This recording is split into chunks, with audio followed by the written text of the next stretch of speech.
जिनके गुणों के गान में विवर्धमान महान जिनके।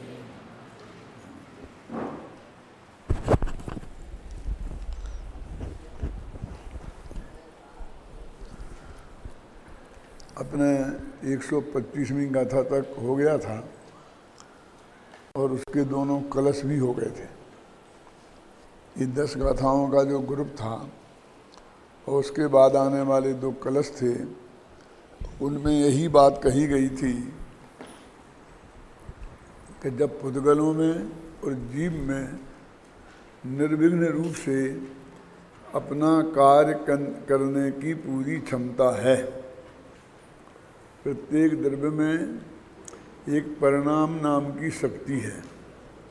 उसका अर्थ ये होता है कि वो निरंतर नया नया परिणाम पैदा करे। जब उसमें स्वयं परिणमन करने की पूरी शक्ति है और उसमें कोई अंतराय भी नहीं है, विघ्न भी नहीं है।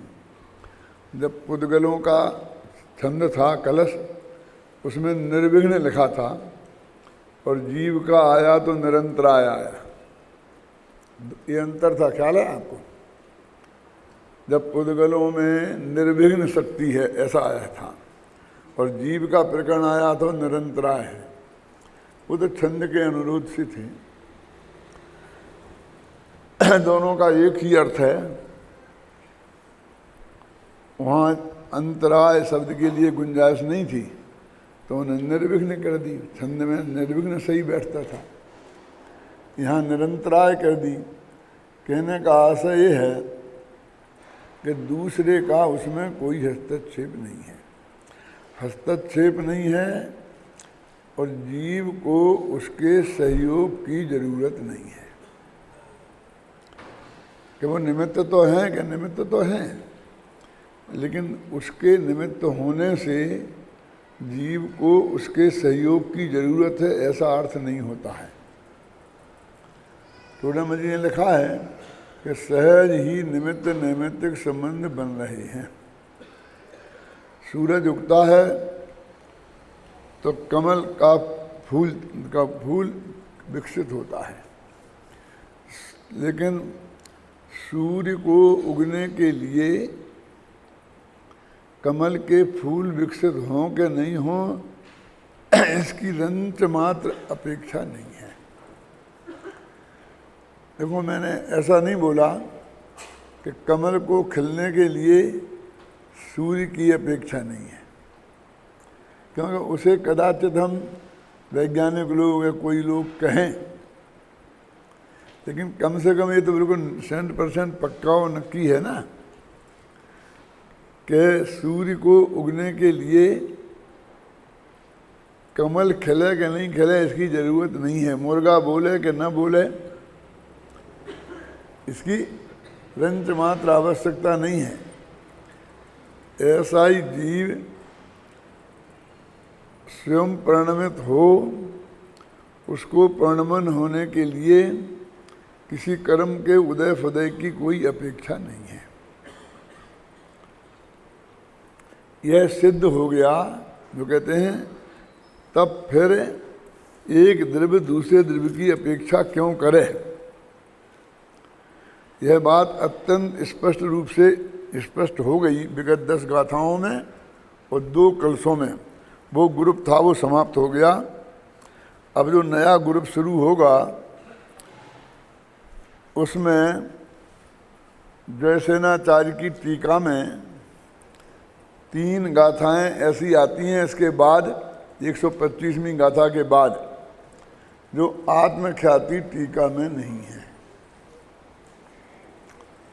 उन गाथाओं को हम पढ़ते हैं, उनके अर्थ पर विचार करते हैं और फिर उसके बाद में उन पर जो टिप्पणी करना होगी वो टिप्पणी भी करेंगे। आपके 194 पृष्ठ समय सार अनुशीलन भाग 2, 194 पृष्ठ है ना।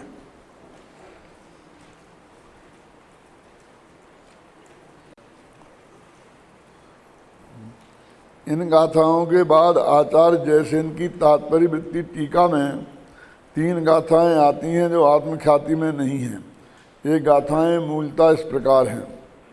जो संगम तुम इत्ता जानदि उबयो,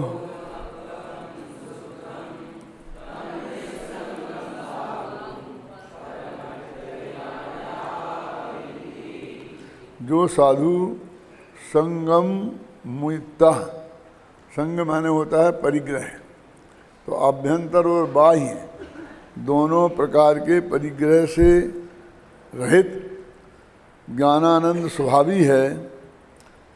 जानदि उपयोग मप्यगम शुद्धम, जो साधु सर्व परिग्रहों को छोड़कर अपने उपयोग को, अपने आत्मा को उपयोग स्वभावी है ऐसा जानता है, शुद्ध उपयोग स्वभावी है ऐसा जानता है, उस साधु को निस्संग कहते हैं।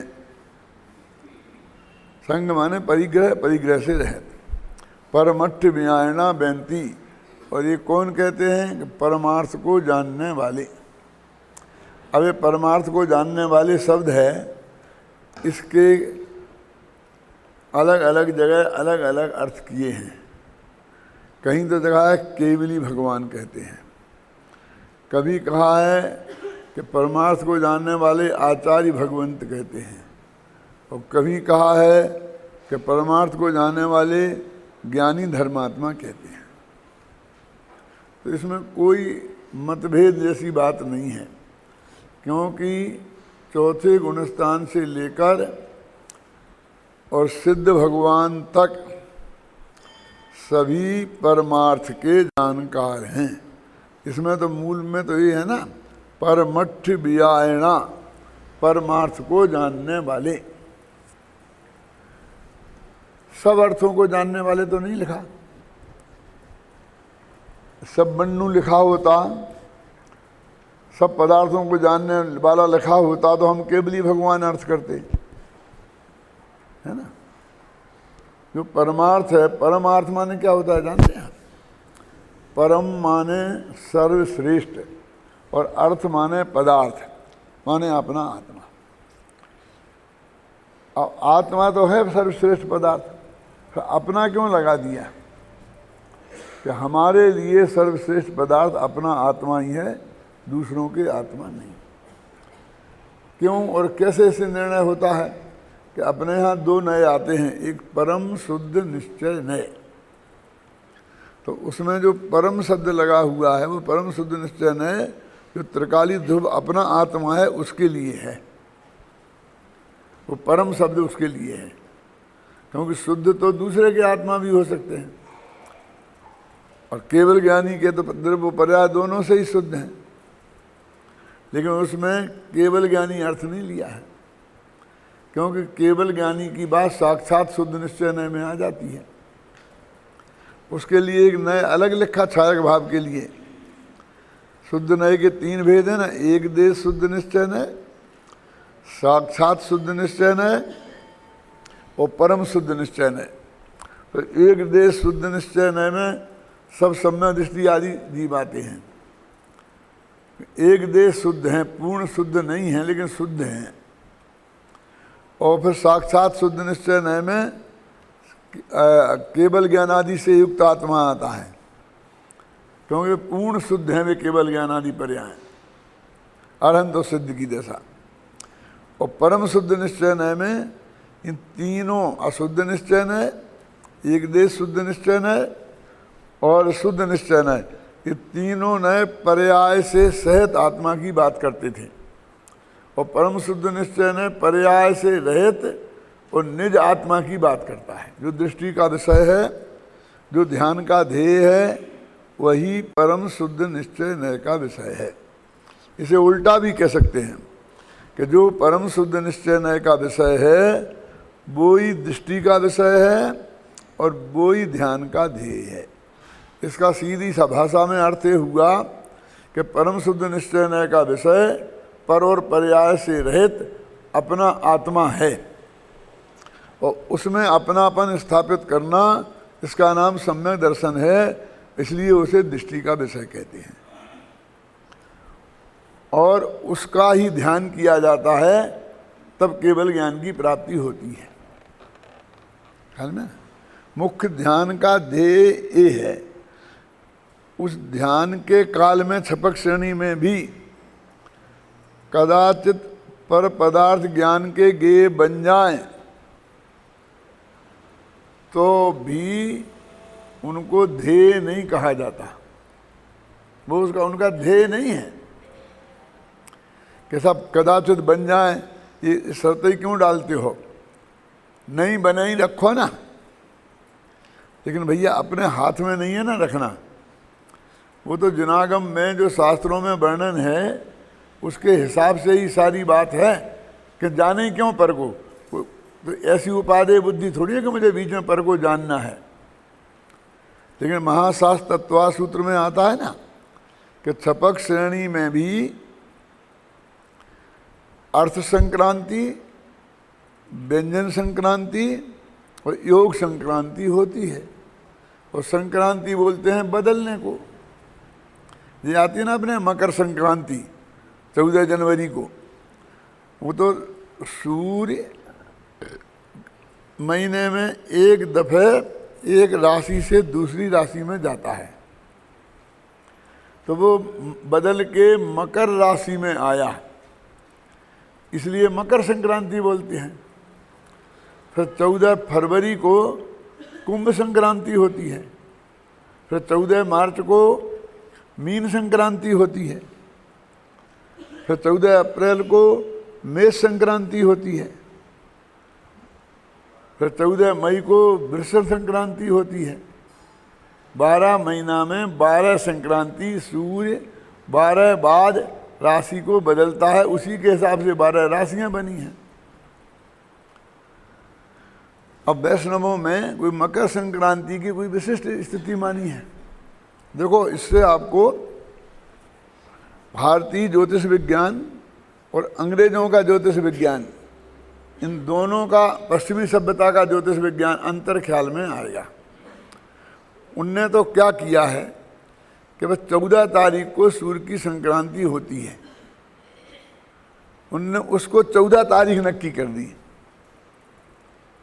क्या अब जो बदलेगा बस वो महीना 29 का हो जाएगा, 31 का हो जाएगा, 29 का हो जाएगा। क्या माने वो एक महीने का हिसाब किताब एक महीने में निपटा लेते हैं। समझे ना? उन्हें आगे नहीं बढ़ाया, इसलिए कहते हैं ना हर महीने के अलग के हैं। और भारतीय वालों ने उसके हिसाब से अपना दिन गिना है। तो वे कहते हैं ना आज अष्टमी है, कल नवमी है। इसमें भी ऐसा नहीं, पूरा दिन अष्टमी का नहीं होता है। उनके वो घड़ी और पल नक्की होते हैं।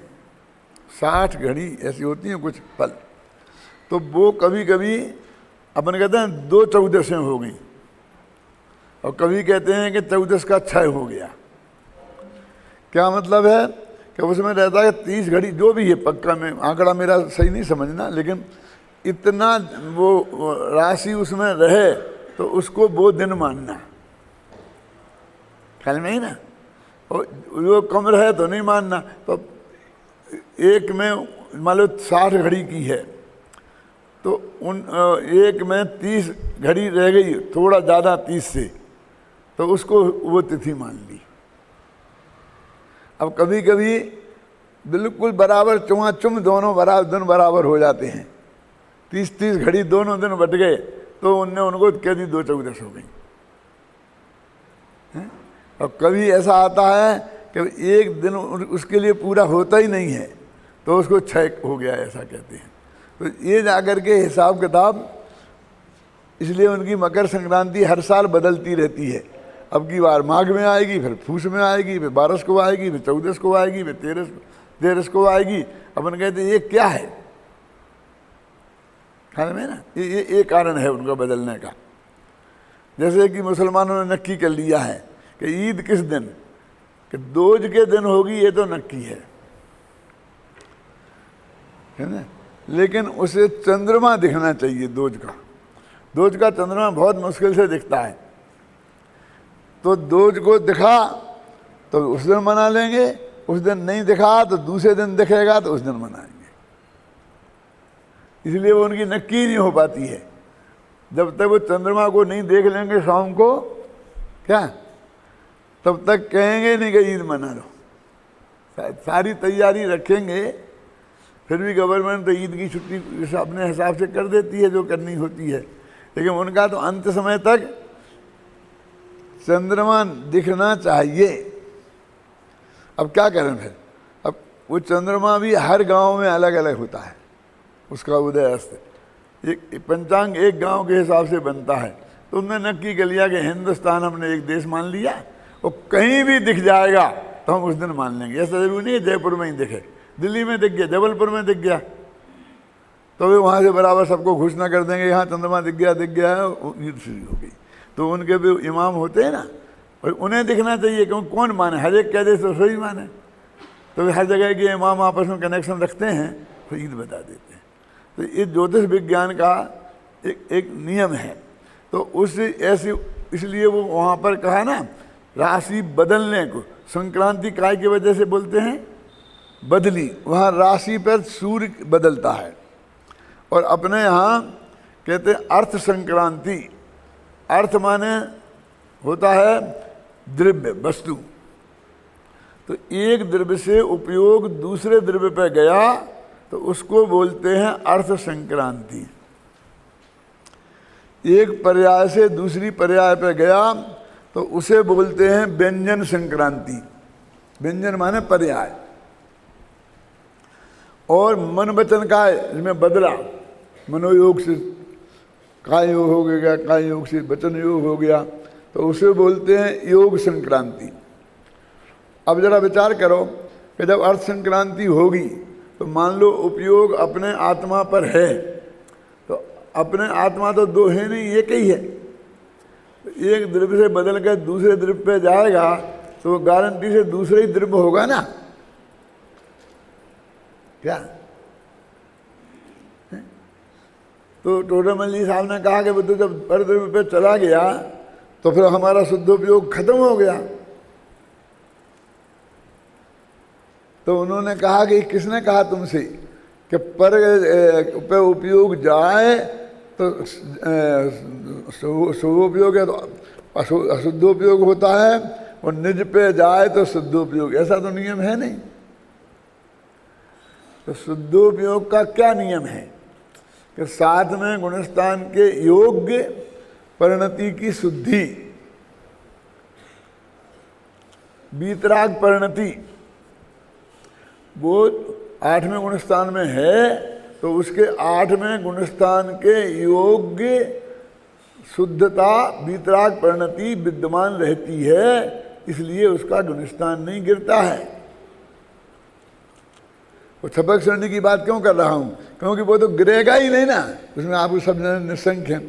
उपसम श्रेणी में होते तो कहते निकल गया होगा, उपयोग बदल गया होगा, बदला नहीं, वो तो आगे ही बढ़ रहा।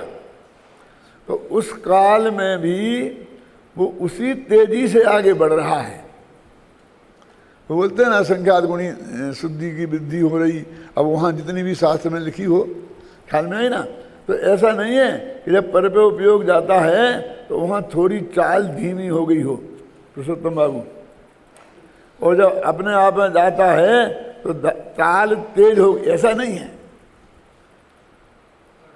तो इससे सिद्ध हुआ कि आत्मा को ही में उपयोग रहे तब शुद्धोपयोग, ऐसा नहीं है। तो उस लेवल की वीतराग परिणति, उसका नाम शुद्धता, तो उसका नाम है ना। हाँ। उपयोग तो 4थे गुणस्थान में भी शुद्धोपयोग हो जाता है, और 6वें गुणस्थान में शुभोपयोग होता है। तो उसके शुद्धि किसके ज़्यादा है बोलो, 4थे गुणस्थान वाले के शुद्धोपयोगी के 6वें गुणस्थान वाले शुभोपयोगी के? 6वें गुणस्थान वाले शुभोपयोगी के ज़्यादा है ना। इसका मतलब हुआ कि शुद्ध परिणति के हिसाब से नाप है, नाप शुद्ध परिणति के हिसाब से है।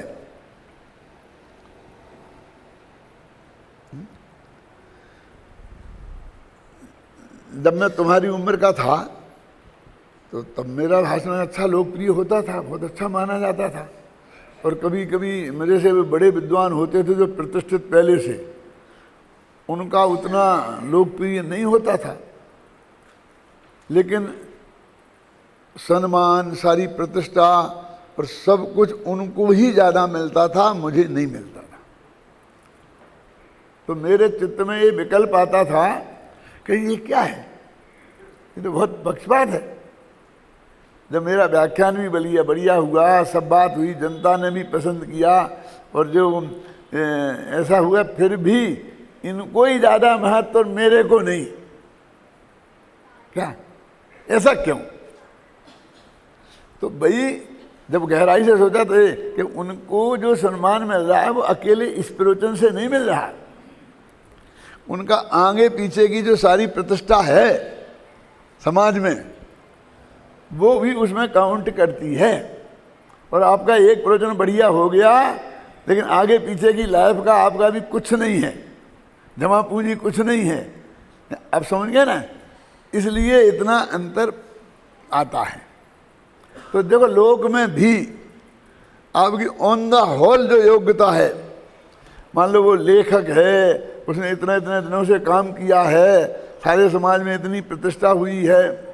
तो एक इसका मैं एक नमूना बताता हूँ। गुना में एक शिविर था, ये बहुत पुरानी बात है, सन 65 की। तो वो 65 में खेमचंद भाई आए थे, युगल जी भी आए थे, बाबू भाई भी थे, और मैं भी था उस शिविर में। और मैं मोक्ष माया प्रकाशक की क्लास लेता था। लेकिन शाम को जो पब्लिक मीटिंग एक जगह रखी थी स्कूल में, कहीं के ग्राउंड में, तो उसमें खेमचंद भाई का प्रवचन रखा। तो वो अपनी स्टाइल में वो बोलते रहते थे, और उसमें जैन अजैन बहुत जनता आई थी। तो वो रात का समय था, तो सब बिल्कुल सन्नाटा छा गया, जैसे सब सो ही गए हों, और लोग उठ के जाने लगे। तो मेरे पास वहाँ के कार्यकर्ता आए, जो कार्यकर्ता आए थे उनके भी नाम मुझे मालूम है, और उनने कहा कि डॉक्टर साहब आपको बोलना पड़ेगा। डॉक्टर नहीं था मैं, पंडित जी आपको बोलना पड़ेगा, क्योंकि देखो ये ऐसा हो रहा है, अभी इसमें ये कहने की जनता को कहने। तो मैंने कहा ये ऐसे एकदम कैसे हो सकता है, आपने आगे 1 मिनट पहले कह दिया, थोड़ा माइंड तो मेकअप करना पड़ता है ना। अब उस वक्त तो मैं, जैसी तुम्हारी हालत होती होगी ना वैसी तो होगी ना मेरी भी, जो उम्र वैसी थी, तो क्यों वही स्थिति होती होगी ना, समझे ना। तो मैंने कहा एकदम अचानक कैसे हो सकता है, कम से कम आपको घंटा 2 घंटा पहले तो बताना चाहिए ना। नहीं हमको पक्का भरोसा है, आप तो बैठ जाओ, आपको बढ़िया। और सब उन्होंने मुझे बैठा दिया, जम गया। तो मुझे स्पष्ट लगा कि देखो कितना क्लियर बात होगी। क्यों, ये सारे जो मैनेजमेंट वाले हैं ये फील कर रहे थे, और बाद में ये फील किया कि आपने बहुत अच्छा संभाल लिया। फिर भी जब सभा खत्म हुई तो सब लोग उनके आगे पीछे ही दौड़ते दौड़ते गए, और अपन कहाँ है, किसी को कोई फिक्र नहीं थी कि इनको यहाँ से लेके और जहाँ ठहरे वहाँ तक पहुँचाना भी है। क्योंकि ये क्या होता है, समझ में आए ना। ये विद्यार्थियों की दृष्टि से बहुत उपयोगी है ये समझना। क्या ऐसा तुम्हारे साथ भी हो सकता है, क्यों, समझे ना। लेकिन ज्यों ज्यों तुम प्रतिष्ठित होगे त्यों त्यों वो बात आएगी। एक दिन के व्याख्यान के अच्छा हो जाने से और एक दिन का व्याख्यान बिगड़ जाने से कोई ख़त्म नहीं हो जाता, और एक दिन का अच्छा हो जाने से कोई प्रधानमंत्री नहीं बन जाता। ख्याल में आएगा नहीं, समझे। आपने देखा नहीं है, ये लोकसभा के मेंबर कोई 5 लाख वोटों से जीत के आए, सामने वाले की सबकी जमानतें जब्त हो गई, तो उसको प्रधानमंत्री बना देना चाहिए। क्यों, और प्रधानमंत्री उसको बनाते हैं कि जो हार के आया है, तो 6 महीने के भीतर उसे बन जाना चाहिए ना सदस्य। तो कहीं से नहीं आएंगे तो हम राज्यसभा में से घुसा घुसूर के लेके आ जाएंगे। क्यों, तो आपको लगा एक अन्याय है ना सरासर। जनता में लोकप्रिय तो मैं हूं, लेकिन वो क्षमता, योग्यता, वो चलाने, ये सारी चीज़ें उसमें काउंट करती हैं। तो ये जब हमारे ध्यान में नहीं रहता है तो व्यर्थ का असंतोष हमारे चित्त में उत्पन्न होता है।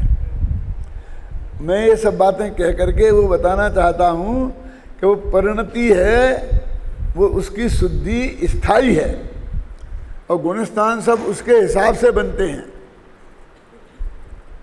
समझ में आया ना? शुद्धि की वृद्धि ख्याल में आई ना? इसलिए जो लिखा है वो जो समस्या का समाधान है ना, कौन सा?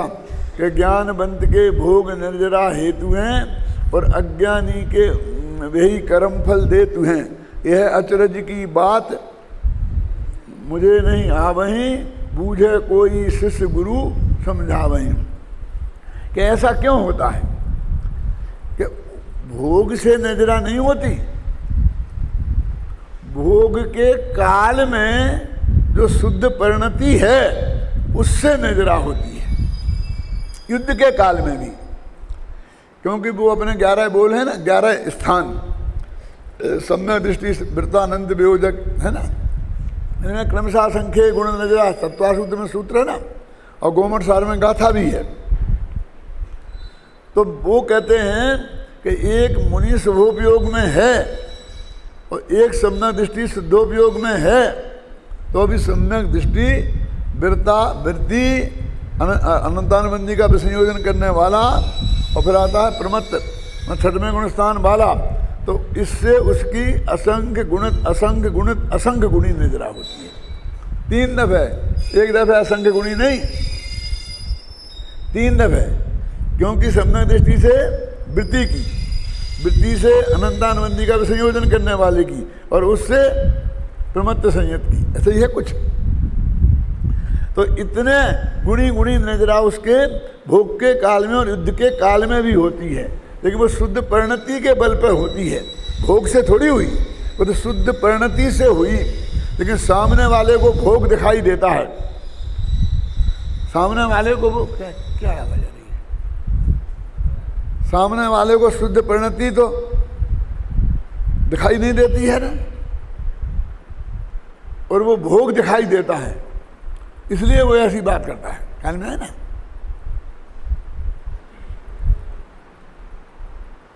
तो इसलिए यहां पर ये कहा गया है कि जो संगम तु मेयत्ता जानदि उपयोग अप्यगम शुद्धम तम निस्संगम साहू, उसको संग से रहित। अब संग में आगे 24 ही परिग्रह, संग माने होता है परिग्रह। तो इसमें संग से रहित कहा तो उसमें ज्ञानावरणा बाह्य परिग्रह भी 10 आ गए और अंतरंग भी आ गया, तो मिथ्यात्व आ गया, और क्रोध मान माया लोभ हास्य आदि कसाएं सब आ गई। तो वास्तव में ये सब चीज छूट गई ना। तो संग को छोड़कर जो अपने आत्मा को पूर्ण उपयोगमयी शुद्ध उपयोगमयी जानता है, उस साधु निसंग साधु ही परमार्थ का जानने वाला है, अथवा परमार्थ व्यायणा बिनती, परमार्थ के जानकार उसको ही साधु कहते हैं। जो पढ़ लेते, जो साधु बाह्य और अभ्यंतर परिग्रह को छोड़कर ज्ञान दर्शन स्वभावी आत्मा को द्रव्यकर्म भावकर्म और नोकर्म से रहित शुद्ध जानता है, अनुभव करता है, उस निसंग साधु को परमार्थ जानने वाले सर्वज्ञ परमात्मा या ज्ञानी जन साधु कहते हैं। तो अब यहाँ उपयोग के कारण तो साधु नहीं कहा ना, है परिणति की शुद्धि के कारण कहा। दूसरी का था जो मोहम तुम इत्ता ना,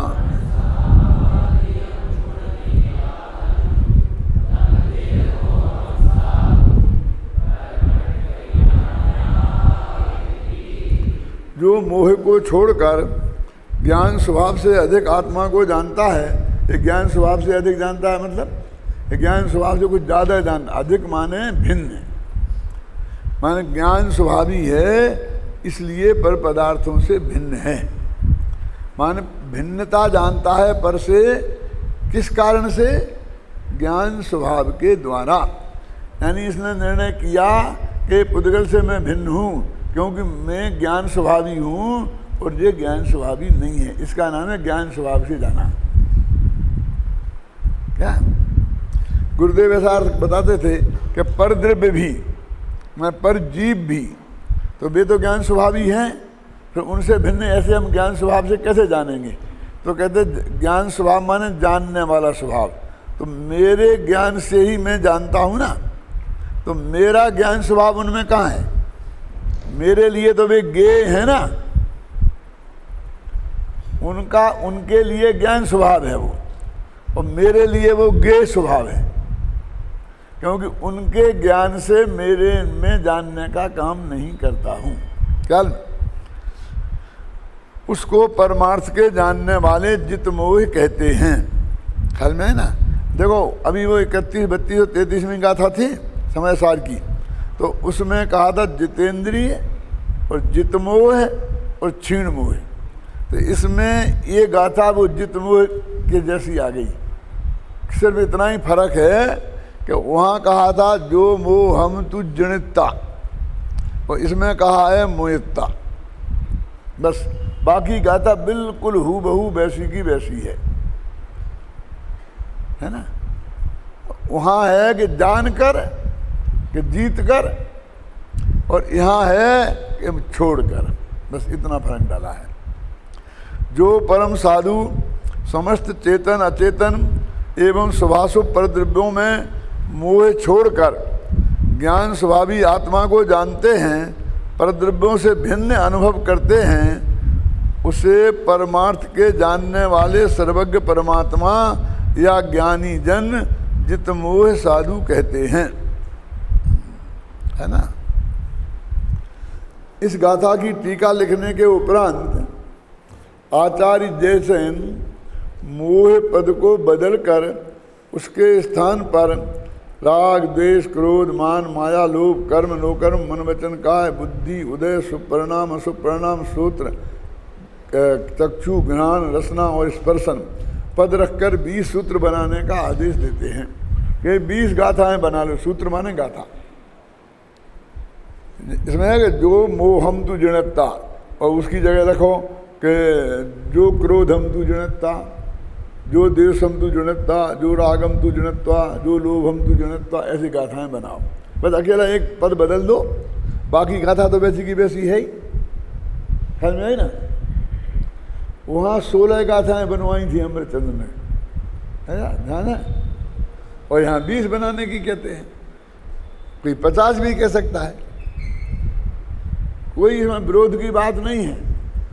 तो उन्होंने इनमें क्या चीज़ बढ़ा दी, किसको याद है वो बता सकता है पीछे देखे बिना। ये 16 चीज़ें क्या थी और यहाँ 4 क्या बढ़ाई हैं?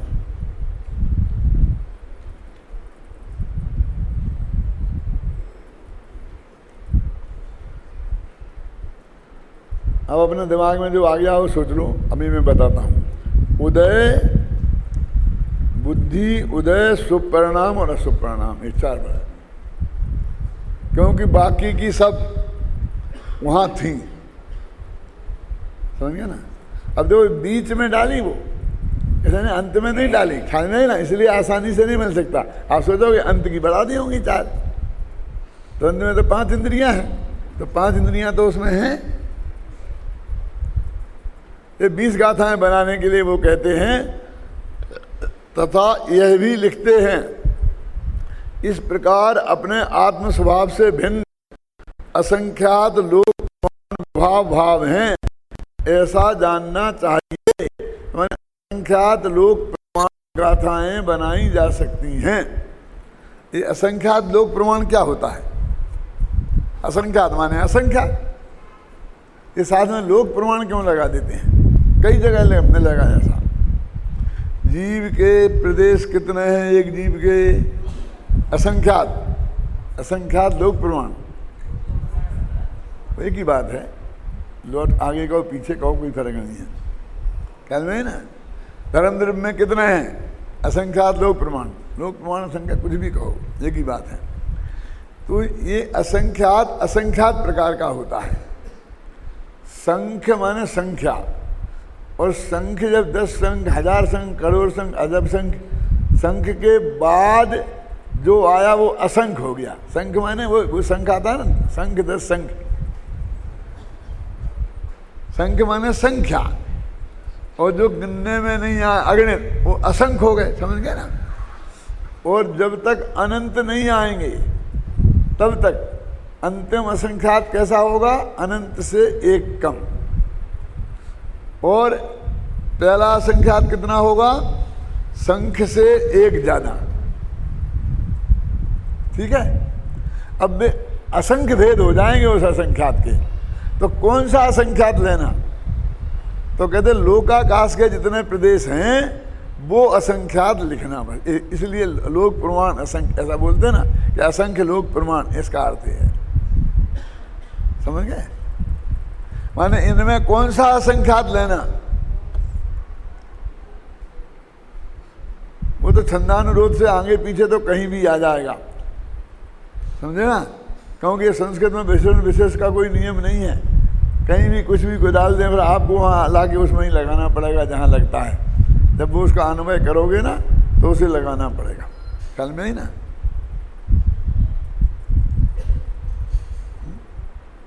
कि कौन सा असंख्यात लेना उन असंख्यों में से, कि लोकाकाश के जितने प्रदेश हैं तो वो असंख्यात लेना। जीव के प्रदेश, एक जीव के प्रदेश, धर्म द्रव्य के प्रदेश, अधर्म द्रव्य के प्रदेश, और काल द्रव्य की संख्या कितनी है, बोलो असंख्यात कितनी, कौन सा असंख्यात, समझ गया आपकी समझ। ऐसा है असंख्य लोक प्रमाण का मतलब ये है। लोक प्रमाण असंख्य हो, असंख्य लोक प्रमाण का, उससे कोई फर्क नहीं पड़ता। देखो आप जानते हो ना, संस्कृत पढ़े ना, अंग्रेजी में तो होगा आई एम गो, जो भी लिखते होगे ना, गोइंग जो भी लिखते हो ना, उसमें बदला बदली नहीं कर सकते ना। लेकिन संस्कृत में गच्छामि अहम, अहम गच्छामि, क्यों अहम गच्छामि को गच्छामि अहम भी कह सकते हो। अच्छा क्यों क्यों कहोगे फिर ऐसा, ऐसा कहोगे ही क्यों, क्योंकि एक नियम है संस्कृत का कि वो संश्लिष्ट भाषा है। संश्लिष्ट माने जुड़ी हुई, जितना जोड़ सकते हो उतनी जोड़ो, अलग अलग मत रखो। एक होती है संयोग प्रकृति की भाषा और एक होती है वियोग प्रकृति की भाषा। तो ये संयोग प्रकृति की भाषा है, समझे, हिंदी वियोग प्रकृति की भाषा है। इसमें जितने भी लगे उसको तो को अलग लगा दिया, उसमें अलग नहीं लगाएंगे, समझे ना। तो यहाँ क्या कहते हैं, देखिए क्या चलती, गच्छामी अहम, तो अहम का आ और गच्छामी की मी की ई मिलकर के संधि हो जाएगी, तो गच्छाम्यहम हो जाएगा।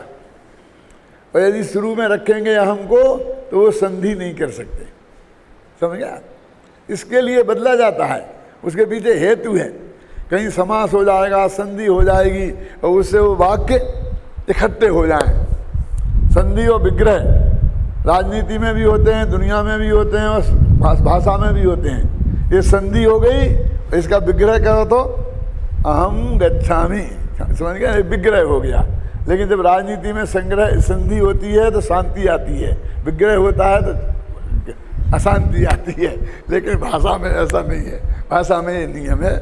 तो इस तरीके से अब इन गाथाओं में 2 गाथाएं पढ़ ली हैं अपन ने। अभी आज का समय हो गया है, तुम्हारा दूसरा कार्यक्रम है, कल वे तीसरी गाथा पढ़ के और इन गाथाओं में क्या विशेषताएं हैं उनकी चर्चा अपन कल करें।